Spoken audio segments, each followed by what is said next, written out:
you were aware enough to put protective custody for Scarlett, which was the right thing to do. But y'all didn't have protective custody for Nathaniel Kane? I'm confused. He's a person. Miss Scarlet and the Duke, Season 1, Episode 5, Cell 99. Okay, so the episode opens with William meeting with Superintendent Sterling. He's giving him a report on basically the raw numbers of murders, assaults, and things, I guess cases that have been solved. Assault and battery, 318 incidents. Fraud and forgery, 612. Street robbery, 905. He's telling him like where, they still need help, where things are increasing, things have gone down. And so the superintendent cuts him off and basically asks him how long the report is. Good God, man, is there much more of this? You asked for a detailed report, sir. And so William was like, well, you asked for a detailed report. And he was like, well, you don't have to take things so literally. You don't have to take everything I say so literally. And it's like, okay. We already know he's an asshole, and we've all had supervisors like that say one thing, but then when you do what they ask you to do, then they try to make it seem like they meant something else, and that you were supposed to understand this something else. Anywho, so of course you can see William is visibly annoyed, and he basically tells him to summarize the report. So he ends up summarizing the report, and then he basically says something to the fact, well, that's better, or being just an ass. You see? That's all you had to say. William is about to leave, and superintendent talks about there's supposed to be some meeting at the Brownlee Club, and he wanted William to come along to talk about the report as far as the stats. Oh, and there's drinks later at the Brownlee for division heads. It'd be useful to have that information, so you'll come along? And initially, William didn't want to go. And then, of course, he throws out there about this damn promotion that everybody watching the show know that William is never going to get this promotion. I assume you still wish to be promoted. And at this point, it seemed like it's something personal about William. It's not so much that he's just an asshole because he feel like, William didn't serve. It seemed like he has like a personal vendetta against William. That's how it's coming across to me anyway. And so of course, because he threw out the whole promotion thing, William relented and was like, okay, well, I'll be there. So he now goes to his office and he changes to more formal wear. And Ivy walks in. Ivy is obviously Eliza's housekeeper. And she went to tell William that she hadn't seen Scarlett in so many hours. The last time she saw her was yesterday morning. And, she's nowhere to be found. About what? It's Miss Scarlet. She's disappeared. So, of course, at this point, William is concerned. And he's now off to try to find Scarlett and try to get all that resolved so he can make this meeting with Sterling, because he already knows that this man has it for him. He doesn't want to give him any more ammunition against him. So he's trying to, wrap this up as quickly as possible. But as you know, things often things are often a lot more complicated. So during his conversation with Ivy, she told him that she was on her way to meet with Rupert. Yesterday morning, she was leaving the house for a meeting. So he went to see Rupert, and Rupert was extremely annoying for some reason in this episode. Of course, William is trying to just ask him a few questions so he can move on. Hildegard is there with his niece, and every time William tried to ask a question, he cuts him off, and he's asking him how to say something. Hildegard, how to say something in German or something. It was quite annoying. So eventually, William is able to ask his questions. He did admit that they were supposed to meet, but when they did meet, she was agitated. We were supposed to meet, but when I arrived, she was in a most agitated state. And, she had found something, and she had some place that she was trying to be. They ended up calling her a cab, and she ended up getting in a cab. I helped her to find a cab. A cab to where? So William is now at the morgue talking to Mr. Potts. Of course, Mr. Potts is going on and on about Scarlett. Do not talk to me about that woman.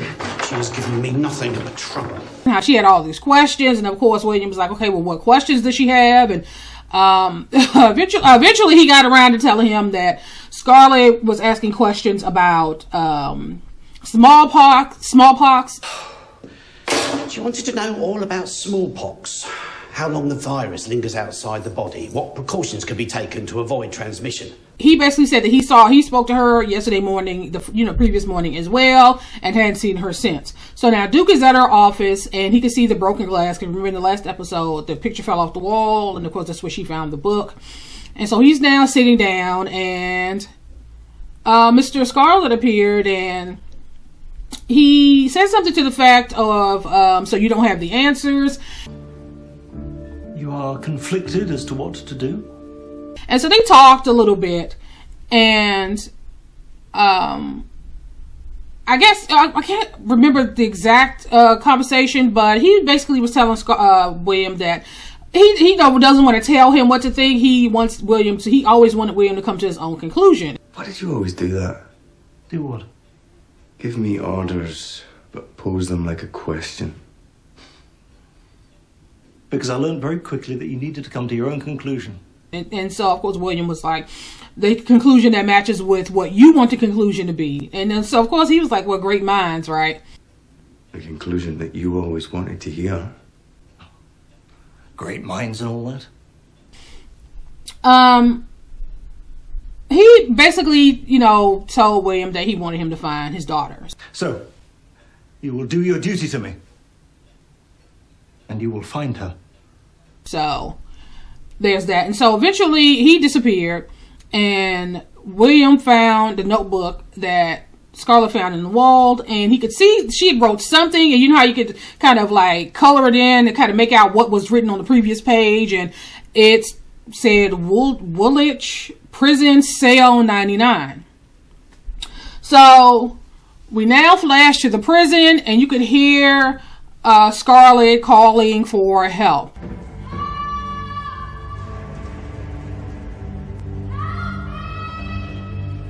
So William arrives. It's an abandoned prison. It was shut down. It's dilapidated. Clearly it's not in use anymore. Official use anyway. And so he's walking through, the halls, and he's calling out to her. And eventually he could hear her. And he found the cell. She was in cell 98. What are you doing in there? She's saying that, she went in, the door slammed shut. She even thought that she heard footsteps, so she's thinking that she was locked in. And of course, her bag with her little stuff in to pick locks was on the outside, and so William is now trying to pick the lock. Of course, they're talking, and eventually she gets frustrated and basically told him to give her the stuff, and so she's trying to pick the lock from the inside, and then she's asking him because of course at this point he's all dressed up because he has to meet with Sterling and these other folks at the Brownlee Club. And so he basically, told her that he's supposed to meet with Sterling and his cronies, and he hates meeting with them. They're all like military people. They all high-ranking officials, and he really doesn't care too much clearly he doesn't care too much for Sterling. I hate being around Sterling and his cronies. They're all ex-army, brigadiers and above, all from the same schools. Tried to hold my own with them over brandy and cigars, but, well. And so Eliza basically told him that, you've gotten where you've gotten based on merit, and you don't have to prove anything to anyone. You've got where you are on merit. None of those men can say the same. You have nothing to prove. And then Scarlett makes a comment basically saying that, well, I guess I'll meet him soon enough. I'm sure I'll meet him soon enough. And William was like, yeah. And so she was like, you still haven't told him that we're working together and that I helped you. You have told him we've worked together. Look, it's one thing him reading about you in the paper. It's quite another thing. You still haven't told him. And he's basically saying that, I'm trying to protect my career. Look, I have a career to protect. And, I'm going to work all my life, and, your situation can change. And of course, this created a huge argument because, he basically was saying that at any point in time, you could stop, this basically hobby of yours of being a detective, and you could settle down. But it's likely that before long you will find someone suitable and nature will take its course. You could be a wife and a mother, but I'm going to have to work for the rest of my life. And of course, she took great offense to that because, of course, this is hers, it's not her hobby. This is her her income. This is her profession. Nature will take its course. Yes, that is how things are. I will be working for the rest of my life, whereas you... And of course, you know, she didn't take kindly to him making so light of it. And so eventually they get into an argument. They both get frustrated, and she basically told him that she doesn't need his help, and he walked off. Go on. Get your stupid club. I don't need your help anyway. Right. So she's steady trying to pick the lock from the inside with no luck. And then you see him walking down the stairs, and you say to yourself, okay, I know he's not really going to leave her in there. I mean, you know he's not going to leave her in there, but it's like he got real close to the entrance, and of course he stopped. And then he saw, you know, this corridor, and he walked in, and he saw keys hanging on the wall. So he's like, okay, these must be the keys. One of these might be the key to the room. And then he turned, and then he saw this guy standing there, and this guy had a knife. And of course, Scarlett, not being able to get the door open, she started calling out to him, which briefly distracted him. And so now him and his guys, and they're fighting. And of course, you like, okay, William, I'm going to need you to put up a better fight. What's going on here? So they tussling and fighting, and then you flash back to Scarlett. Initially she gave up, and then she's like, you know what, I got to get up out of here. So she starts, you know, messing with the lock again, and I guess determination, she got the lock open, and that's when she started hearing footsteps and keys, and she's calling out to William. For whatever reason, he didn't say anything. So of course she started getting scared, and so she started backing up into the room, and then he appeared with the keys, and she could see that he was injured. And the guy had cut his arm, and so now she's trying to patch him up. And of course she wants to continue on. He's saying that they should leave and come back with reinforcement, but she doesn't want to leave. She wants to continue on. So as they were walking towards the steps, he lost his gun. It dropped over the railing, I don't know how many stories down. I'm only here because of you, so it's your fault. And so they're now trying to get down the stairs, and next thing you know, shots rang out. Go! Here! The guy who he thought had left, the guy who he had just got into a fight with was there. He now has the gun, and he's shooting at them. They kind of barricade themselves into a room. Eventually, they get the drop on him, and he knocks him out, basically.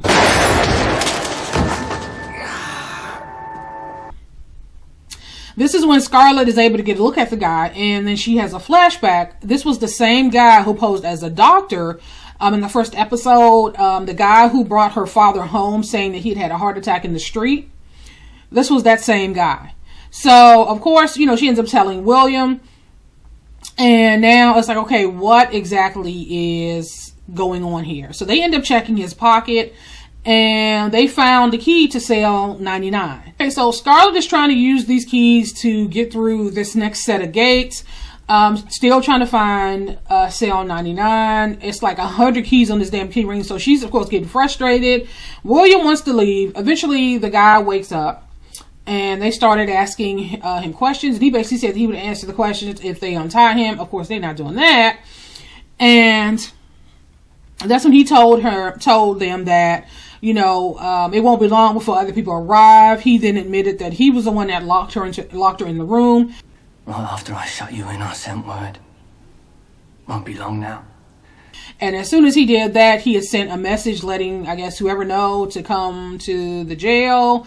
And next thing you know, they started hearing footprints, and then he's now talking to someone saying that there's now 2 of them. And then this guy is like appears in this shadow, and he's like giving this backstory about how this guy was all neglected and how he's a monster, how he grew up in the circus, really trying to freak them out. And so eventually he appears in front of William. William is still injured. He's, you know, his arm is badly injured, so he's already at a disadvantage. Scarlett is still tussling with this gate. Eventually, she got the gate open. They both run through the gate, lock the door. And so the 2 men are now on the other side. So they continue on down the corridor, and they find their way back to the entrance, or at least the way that they both came in. So as they were walking, they could hear a man calling out to them.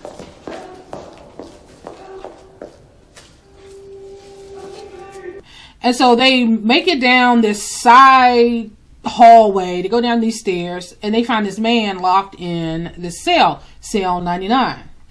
And so they open the door, and they see all of these forged notes. So this man, who we find out his name is Nathaniel Kane. If you want our help, we need to know who you are. Nathaniel Kane. He's saying that he's been there for at least 3 months. They've locked him in there. How long have you been here? I don't know. 3 months, I think. He is a professional. This is what he did. That was his hustle. These are as perfect forgeries as I've ever seen. I take it that's your profession. Retired. And why he was in prison to begin with, he is a, I guess, master forger. So he's been able to forge all these notes, and they basically kept him there to do their dirty work. These are bills of exchange. They forced me to make them. They said that if I tried to escape, that thing guard would rip me limb from limb. And they started hearing gunshots. We gotta go.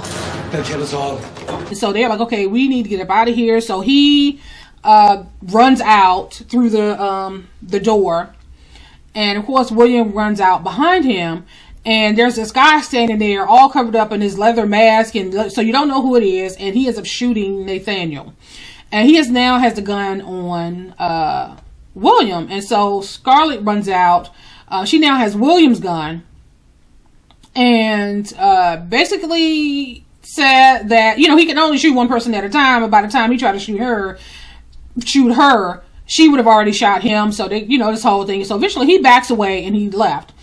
And so Scarlett stayed to help Nathaniel, who was still, you know, struggling clinging to life, and William went to get help. And so what she found out was that Nathaniel knew her father. He basically said that she had a kind face and it looks just like her father, and that was basically at the point all the information she could get from him. He had a kind face, just like yours. So the next scene was, now William is back at the prison. Scarlett is now looking over the notes. It's however many hundreds of thousands of dollars of forged notes there. She, you know, tells William that she wants to continue on. He, of course, for her safety, doesn't want her to, and then he had to basically break it down to her. It's very likely that these men were responsible for your father's murder. They took the trouble to make it look like a natural death, and to bring his body back home, the home where you still live. And he basically told her that he was going to put her in protective custody, and he basically wasn't going to fight with her or argue with her on that, and that her father would never forgive him if something happened to her. And he just wants her to leave what needs to be done up to him and the police.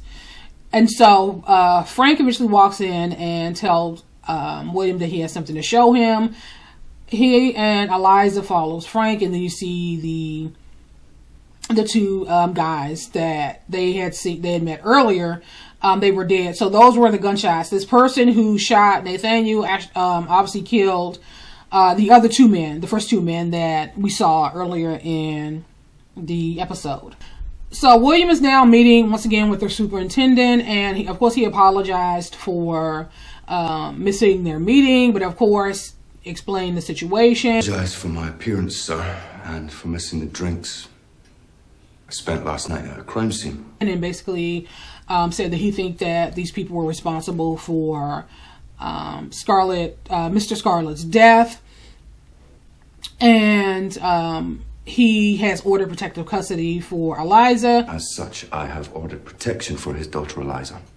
And of course the superintendent was like, this the same woman that's been running around town making a fool of herself, right? That damn woman. Running around London making a fool of herself. Do you really think that she needs protective custody? And he said, yes, I do. Does she really need our protection? She does. And then he did the right thing by telling him that Scarlett has, you know, been involved in a number of their cases, and she's actually helped him solve a number of their cases. There's one more thing, sir. Eliza Scarlet was the reason that we made this discovery in the first place. She has, in fact, helped me on several occasions. So Scarlett is now at home and she's looking through paperwork, and her father appeared, and he was basically telling her that, you know, things are a lot more dangerous now, and that he wants her to stay out of it. I hid that casebook for a reason. I knew if something happened to me, you'd come looking for answers. And wants she should let William and the police solve it. And of course she's like, no, she can't do that, because, you know, she wants the people that killed him to pay, and he was basically telling her that he doesn't want her to get involved. And they end up basically she ended up getting upset and he disappeared. William is now in his office, and Frank arrives to give him an update on Nathaniel. Any news on Ken? He'll live. Surgeon removed the bullet in her. The doctor said that Nathaniel was going to pull through, but that Nathaniel kept repeating that he's coming to get me, he's coming to get me. The doctors told me that Nathaniel was talking when they brought him around. Delirious stuff mostly, but he seemed quite clear on one thing. He kept saying, he's coming for me, he's coming for me. And so initially William thought that it was the big guy that was about to fight him. And then Frank said, no, he said it's some Jamaican guy, the name of Moses. Some Jamaican goes by the name of Moses. So we already know that William and Moses have already had their little run-in at Scarlett's house. So now he's all perked up in his chair like, okay, what does this guy have to do with this, and why is he connected to Scarlett? So we flash to Scarlett, and we finally see Moses. I was about to say, okay, what the hell happened to Moses? And she, she asked him, like, okay, well, what took so long? And he was like, well, you had police officers out in front of your house, so I had to go through, with Hale and Dale just to get to the back door. There's 2 armed police out the front. I tell lie low, then I shimmy over a wall and come round the back. And so she gave him some paperwork. I gave him this piece of paper and basically said that she wants to know everything she can about Nathaniel Kane. Get me everything you can on this man. His name's Nathaniel Kane. So, of course, we flash to the hospital where Nathaniel Kane is supposed to be recovering. And don't you know, someone walks in and basically puts a pillow over his face and suffocates him, and Nathaniel Kane is no more. Of course, they had to top that loose end. Eventually he was going to talk. So whoever these bad guys are, yeah, we kind of expected that. So kind of confused a little bit. So you had enough, you were aware enough to put protective custody for Scarlett, which was the right thing to do. But y'all didn't have protective custody for Nathaniel Kane? I'm confused. He's the person who could name everybody that you guys are now would be looking for and investigating. So just confused, just confusion. But that's basically how this episode ended, and I will talk to you guys in the next episode.